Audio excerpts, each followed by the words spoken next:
But Waugh also saw the good points of America, and especially of its Catholicism. Speaking particularly of the contributions that the Irish made to the American church, Waugh noted, "The Irish, with their truculence and practical good sense, have built and paid for the churches, opening new parishes as fast as the population grew. They have staffed the active religious orders and have created a national system of Catholic education." Waugh does not say as much explicitly, but it is clear that this system of education was in character largely Newmanian. If Newman's idea of Catholic education hardly prevailed in Dublin against the shilly-shally of the Irish hierarchy or the indifference of Irish and English Catholics, it found fertile ground in America. And this bore out Newman's recognition of the true meaning of failure. For as he told Lord Bray, an old Etonian with whom he was friendly in his dotage, it is the rule of God's providence that we should succeed by failure. Certainly Waugh's description of the highly successful American system of Catholic colleges shows its distinct affinity with objects that Newman identified for the otherwise abortive Catholic university. Without help from the state, Waugh wrote, indeed, in direct competition with it, the poor of the nation have covered their land with schools, colleges, and universities, boldly asserting the principle that nothing less than an entire Christian education is necessary to produce Christians. For the faith is not a mere matter of learning a few prayers and pious stories at home. It is a complete culture infusing all human knowledge. Their object is to transform a proletariat into a bourgeoisie, to produce a faithful laity qualified to take its part in the general life of the nation, and in this way they are manifestly successful. Their students are not in the main drawn from scholarly homes. Many of them handle the English language uneasily. A gentle jibe from Evelyn Waugh.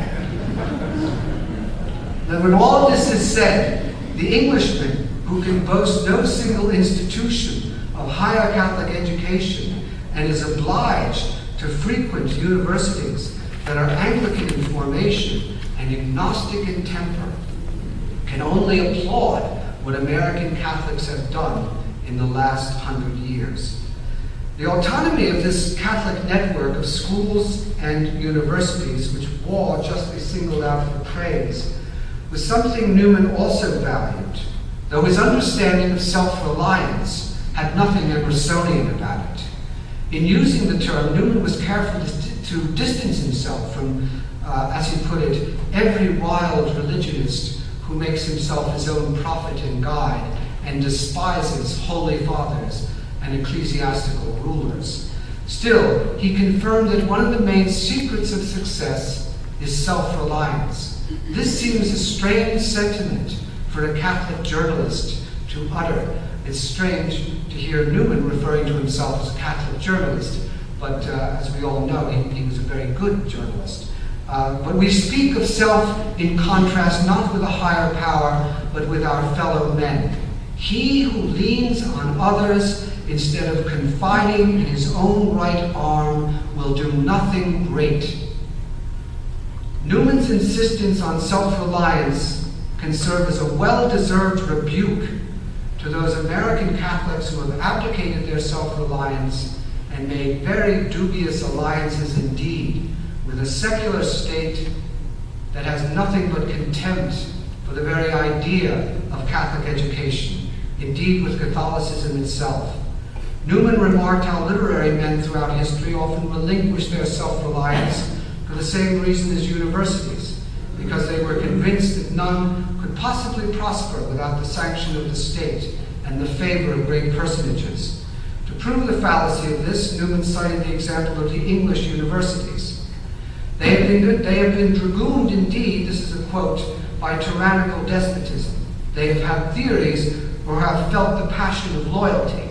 They all but worship the law as the first of all authorities in heaven or upon earth.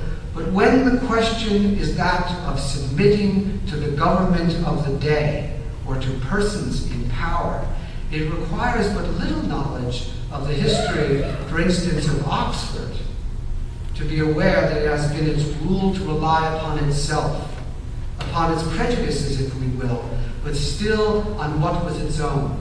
And here he cited the example of how Oxford had voted out Sir Robert Peel, its favorite son, the leader of the Commons, after he apostatized over Catholic emancipation, an ousting in which Newman himself played an ardent part.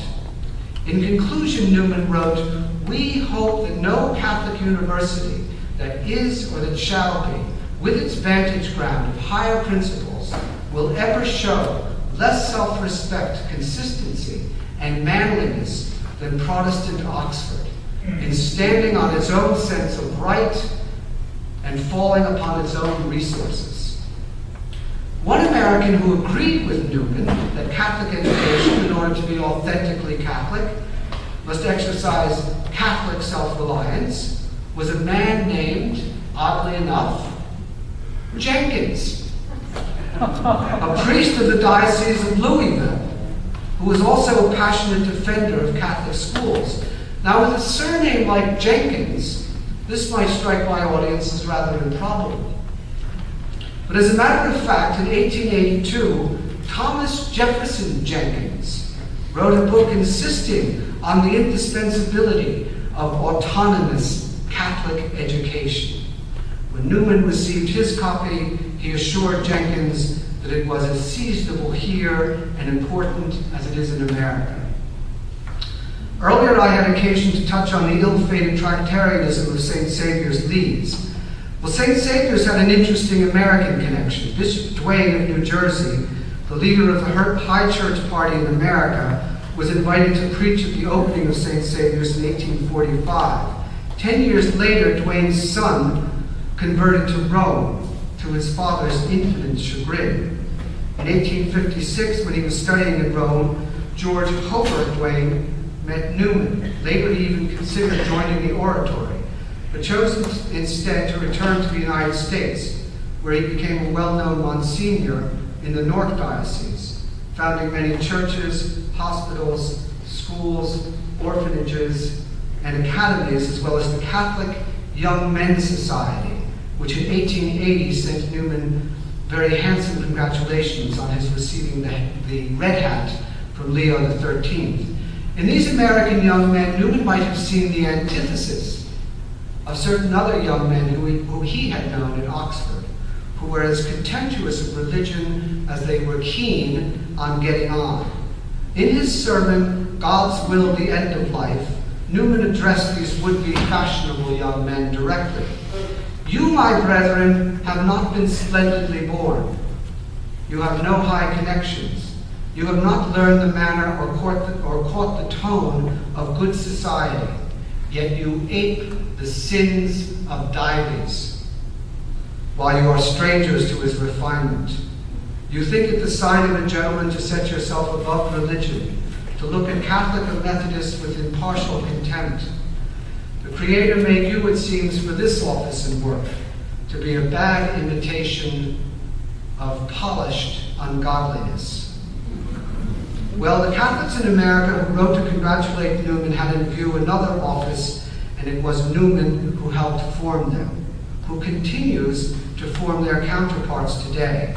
When John Darcy, the Bishop of South Bend, described the events that led to President Obama being honored by Notre Dame, he gave his compatriots, indeed the world, a useful lesson in the baleful moral consequences that follow from educated men delivering themselves up to the direction of polished ungodliness.